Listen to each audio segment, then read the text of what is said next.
السلام علیکم۔ Cardiac pulmonary resuscitation in short CPR ایک لائف سیونگ ٹیکنیک ہے جس کے ذریعے آپ کارڈک اریسٹ پیشنٹ کی جان بچا سکتے ہیں۔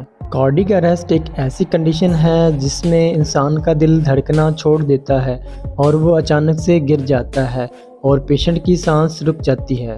اگر کسی شخص کو کارڈک اریسٹ ہو جاتا ہے تو اس کے پاس کوئی شخص موجود ہے تو وہ CPR کے ذریعے اس سے مریض کی جان بچا سکتا ہے۔ ادروائز کارڈک اریسٹ کے پیشنٹ کی کچھ ہی منٹ میں ڈیتھ ہو سکتی ہے۔ تو آئیں دیکھتے ہیں کہ CPR ٹیکنیک کیسے پرفارم کی جاتی ہے۔ اگر آپ اس چینل پر نیو ہیں تو میرے اس چینل کو سبسکرائب کریں تاکہ آپ کو میڈیکل سے ریلیٹڈ انفارمیٹیو ویڈیو ملتی رہے۔ جیسے ہی آپ کسی شخص کو گرتا ہوا دیکھیں تو سب سے پہلے اس کی پلس یعنی نبض اور سانس کو چیک کریں۔ اگر مریض کی نبض رکی ہوئی ہو اور سانس نہ آ رہا ہو تو سمجھ جائیں کارڈک اریسٹ کی سچویشن ہو سکتی ہے۔ ان کنڈیشن میں سب سے پہلے آپ نے لوکل ایمرجنسی نمبر پر کال کر کے میڈیکل ہیلپ آنے تک مریض کو زندہ رکھنے کے لیے آپ نے مریض کو چیسٹ کمپریشن دینے ہیں، یعنی مریض کے چیسٹ کو زور زور سے اور تیزی سے دباتے جانا ہے۔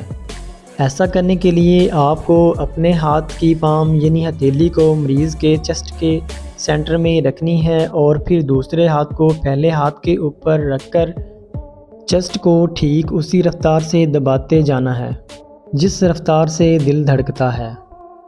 ایسا کرنے سے آپ مریض کے دل کا کام کر رہے ہوں گے، یعنی مریض کے چیسٹ پریس کرنے سے بلڈ یعنی خون مریض کے جسم میں ٹریول کرنے لگے گا اور اس طرح کرنے سے مریض کا جسم اسپیشلی برین زندہ رہے گا۔ آپ نے 1 منٹ میں 100 کمپریشنز دینے کی کوشش کرنی ہے اور کمپریشنز زور سے دینا ہے تاکہ مریض کی چیسٹ 4 سے 5 انچ نیچے تک جائے، ادروائز بلڈ مریض کے برین تک نہیں پہنچے گا۔ اس کے ساتھ ساتھ آپ مریض کو بریتھ ماؤتھ ہر 30 سیکنڈ کے بعد 1 سیکنڈ چیسٹ کمپریشن کے بعد دے سکتے ہیں۔ ایسا کرنے سے مریض کے زندہ رہنے کا چانس بڑھ جاتا ہے۔ انفارچونیٹلی ہمارے ہاں نالج کی کمی کی وجہ سے میڈیکل ہیلپ کا ویٹ کرتے کرتے کافی پیشنٹ مر جاتے ہیں۔ اگر آپ کو کوئی ایسا پیشنٹ نظر آئے تو CPR پرفارم کر کے اس کی جان بچانے کی کوشش کریں۔ آئی ہوپ سو ویور آپ کو میری ویڈیو اچھی لگی ہوگی۔ اگر ویڈیو اچھی لگی ہے تو ویڈیو کو لائک، کمنٹس اور اپنے دوستوں کے ساتھ شیئر کریں۔